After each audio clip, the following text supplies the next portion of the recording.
بضياع بشتات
আলহামদুলিল্লাহি ওয়াহদা ওয়াসসালাতু ওয়াসসালামু আলা রাসূলিল্লাহ আম্মা বাদ।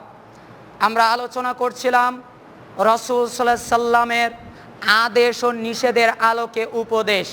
উপদেশের অর্থ হচ্ছে আপনাদের কিছু নসিহা করা, আপনাদের কিছু উপদেশ দেওয়া, আপনাদের কল্যাণকামিতা করা, তার সাথে আমার নিজেরও যেন উপকৃত হতে পারি সেটা। এই হাদিসগুলা খুবই গুরুত্বপূর্ণ, খুবই এর ভিতরে তথ্যবহুল কথা আছে, যেটা এক একটা শব্দ করে ভেঙে বোঝাতেই অনেক সময়ের প্রয়োজন।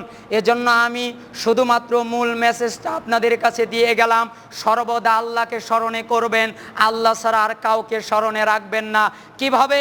কারণ আল্লাহ সর্বশ্রেষ্ঠ, সবচেয়ে ভালো, সবচেয়ে উত্তম বন্ধু আপনার। এজন্যই তো আল্লাহ তাআলা আপনাকে বারবার ডাক দিয়েছেন।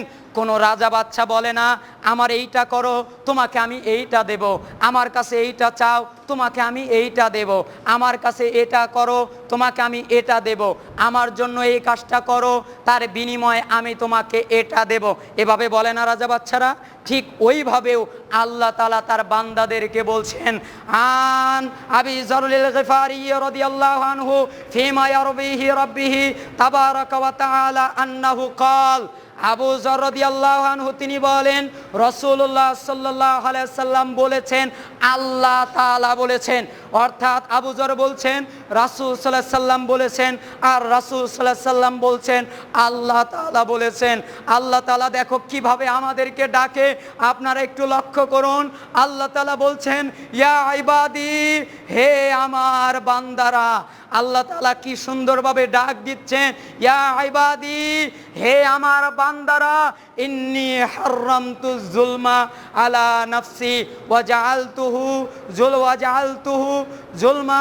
শুনে রাখো, ইন্নী হারামতু যুলমা আলা নাফসি, আমি নিজের উপরে জুলুম করাকে হারাম করে নিয়েছি। ওয়া জাআলতু বাইনাকুম মুহাররামা ফালা তাযালামু, এবং এই জুলুম করাটাকে তোমাদের জন্যেও হারাম করে দিয়েছি, অতএব তোমরা পরস্পরের প্রতি জুলুম করো না। হে আমার বান্দা শোনো, আমি তোমাদের বলছি, আমি তোমাদের রব, আমি কার উপরে অত্যাচার করি না, আমি কার উপরে অন্যায় করি না, আমি কার উপরে অবিচার করি না। আমি রবের উপরে জুলুমকে হারাম করে নিয়েছি, অত্যাচার করাকে হারাম করে নিয়েছি, আর তোমাদের উপরেও হারাম করে দিলাম। অতএব তোমরা পরস্পরের প্রতি অত্যাচার করো না, পরস্পরের প্রতি জুলুম করো না। ইয়া ইবাদি, হে আমার বান্দারা, কুল্লুকুম দাল্লুন ইল্লা মান হাদাইতুহু ফাস্তাহদুনি আহাদুকুম, তোমরা প্রত্যেকেই পথভ্রষ্ট, তোমরা প্রত্যেকেই গোমরা, আমি তোমাদের পথের দিশা দেখাই। অতএব হে আমার বান্দারা, তোমরা আমার কাছে হেদায়েত চাও, আমার কাছে পথ চাও, আমি তোমাদেরকে পথ দিয়ে দিব। কত চমৎকার কথা! আমরা কোনোদিনও আল্লাহর কাছে চাইলাম না আল্লাহ তুমি আমাকে সঠিক পথ দাও, অথচ আল্লাহ শিখিয়ে দিচ্ছেন তোমরা আমার কাছে পথ চাও, আমার কাছে হেদায়েত চাও, আমি তোমাদেরকে হেদায়েত দেব। আমি ছাড়া কেউ তোমাদের পথ দিতে পারে না, আমি ছাড়া কেউ তোমাদের সঠিক পথে দিতে পারে না। অতএব আল্লাহ শিখিয়ে দিলেন, আল্লাহ এটা বুঝালেন, কোনো পীর দিতে পারে না, কোনো লোক দিতে পারে না, কোনো নবী দিতে পারে না, কোনো ব্যক্তি দিতে পারে না। একমাত্র হিদায়েত, একমাত্র সঠিক পথ আমি আল্লাহই দিতে পারি। অতএব আমি ছাড়া আর কারো কাছে হিদায়েত চেয়েও না, আমার কাছেই হিদায়েত চাও, আমি তোমাদেরকে হিদায়েত দেব, আমি তোমাদেরকে জান্নাতের পথ দেখিয়ে দেব। ইয়া ইবাদি, বান্দারা আমার, কুল্লুকুম জাইউন ইল্লা মান হাদাইতুহু ফাস্তাহদুনি আহাদিকুম। আল্লাহ তাআলা এরপরে বলছেন ইয়া ইবাদি